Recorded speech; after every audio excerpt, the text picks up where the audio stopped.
নমস্কার।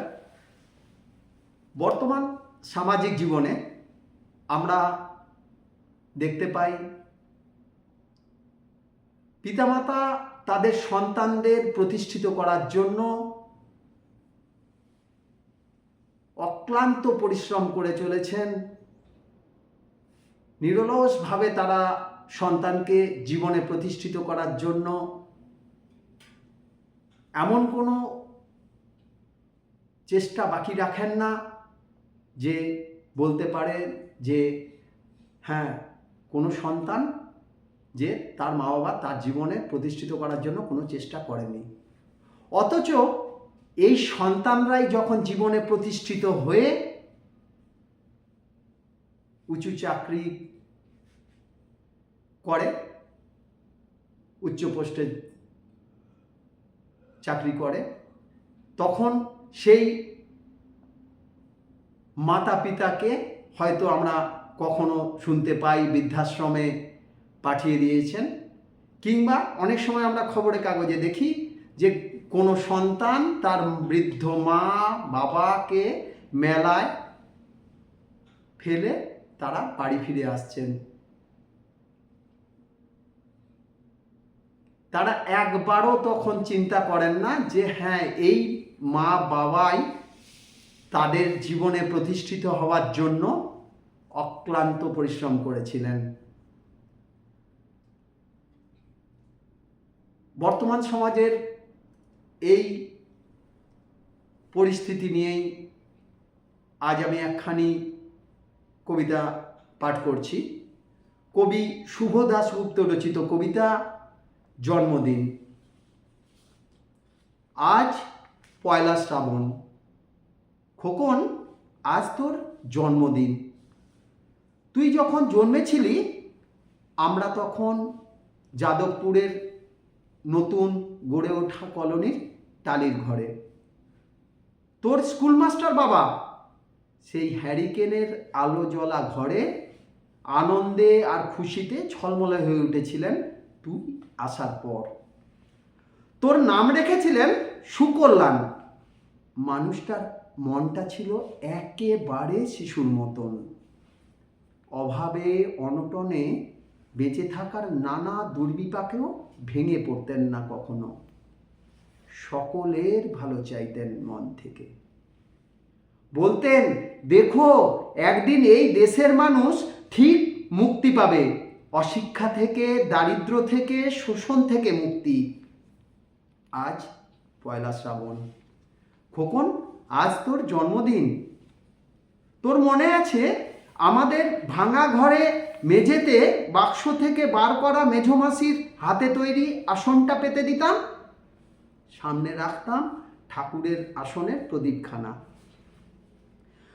তুই বাবু হয়ে বসতিস চুপটি করে, আমরা একে একে তোকে ধান দুব্বা দিয়ে আশীর্বাদ করতাম। তোর বাবা বলতেন, বড় হও, মানুষ হও। তোর বাবার সেই বন্ধু ঘোষ কাকু, উনি বলতেন, বেঁচে বর্তে থাকো। তুই জিজ্ঞেস করতিস, মা বর্তে থাকা মানে কি মা? আমি বলতাম না কিচ্ছু, শুধু ধান দুব্বাই দিতাম। আর মনে মনে বলতাম, ঠাকুর ঠাকুর আমার খোকনকে মস্ত বড় মানুষ করে তোলো, ও যেন সত্যি মানুষ হয়, ওর যেন কোনো বিপদ না হয় ঠাকুর। কষ্টের সংসারে ওই একটা দিন বাড়তি পয়সায় একটু দুধ নিতাম, পায়েস রান্না করে দিতাম তোকে। তুই পায়েস খেতে বড় ভালোবাসতিস। তোর বাবা বাস স্ট্যান্ডের সেই দোকান থেকে নিয়ে আসতেন তোর প্রিয় মিষ্টি ছানার গজা। সামান্য স্কুল মাস্টারিতে কি বা হয়, ঘরে বসে ছাত্র পড়িয়ে আসতো কিছু, দাউ দাউ অভাবের আগুনে সেই রসদ পুড়তে সময় লাগতো না। তোর বাবার জামা প্যান্ট সেলাই করতাম আর বলতাম, সামনের মাসে দুটো জামা বানিয়ে নিও। উনি বলতেন, খোকন বড় হচ্ছে, ভাবছি সামনের মাস থেকে আজকের বাড়তি দুধ নেব, দুধে শক্তি বাড়ে, বুদ্ধি বাড়ে। শক্তি আর বুদ্ধি না হলে তোমার খোকন মস্ত বড় মানুষ হবে কি করে? ভাবছি আরও দুটো টিউশনি নেব। ছাত্র পড়িয়ে পড়িয়ে মানুষটা দিনের শেষে একেবারে ক্লান্ত হয়ে যেতেন।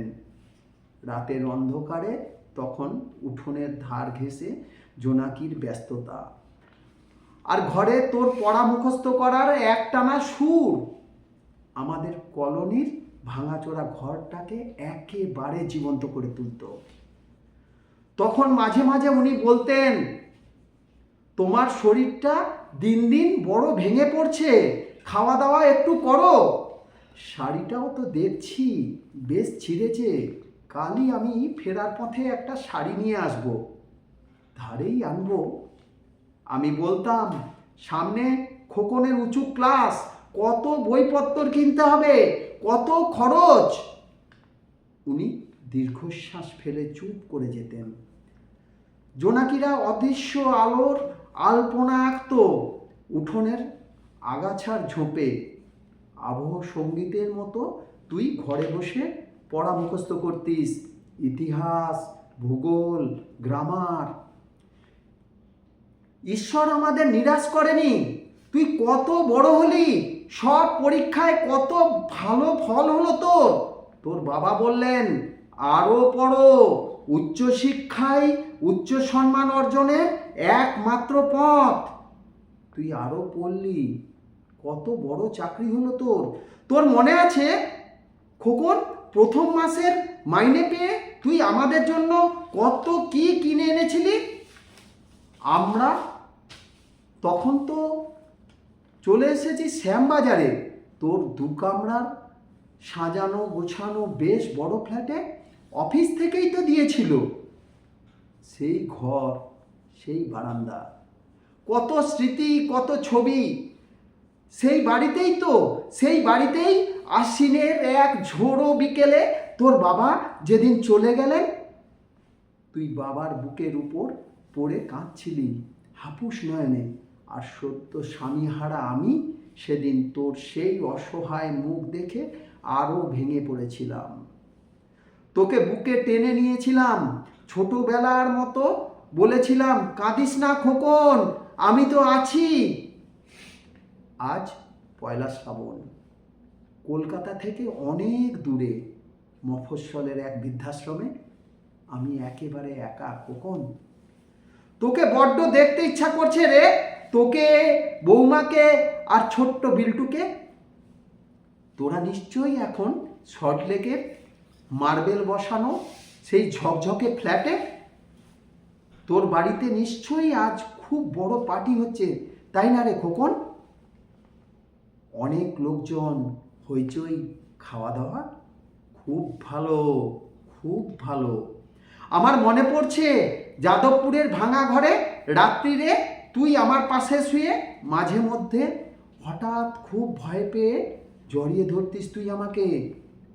আমি বলতাম, ভয় কি রে খোকন, যার মা থাকে তাকে কি ভূতে ধরে?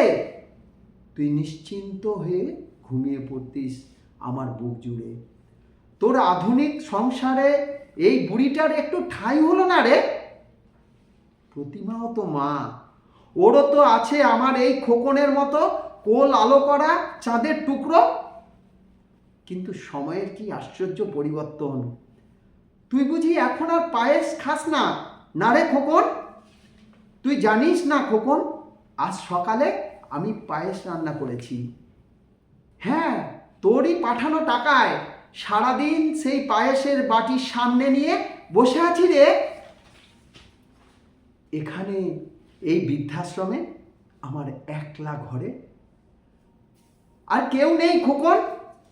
তুই একবার আসবি খোকন, একবার, শুধু একবার। তুই একবার আসবি খোকন, একবার, শুধু একবার। নমস্কার। কেমন হয়েছে?